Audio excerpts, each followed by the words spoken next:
Ayaw ni teacher na daw. Teacher lang daw. Huwag daw magpadali. Sabi ko nga tulungan ko na eh. Dali na. Late lang kasi. Dito lang sa may line. Mami, nagtapos something. Oh, sige na, then. Bigyan mo ko na siya.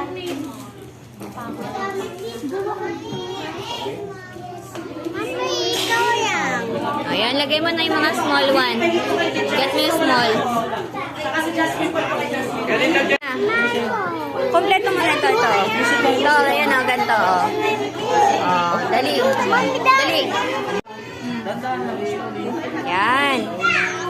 Dikit mo. Yan. O, isa pa. Hindi ganyan. Hindi ganyan. Pahaba. Ganyan. Oh. Yan. Good job. Ayan pa. Yung one pa. Yan pa. Yan. Yan. Tatlo pa. Ito pa. Ayan pa isa. Dito.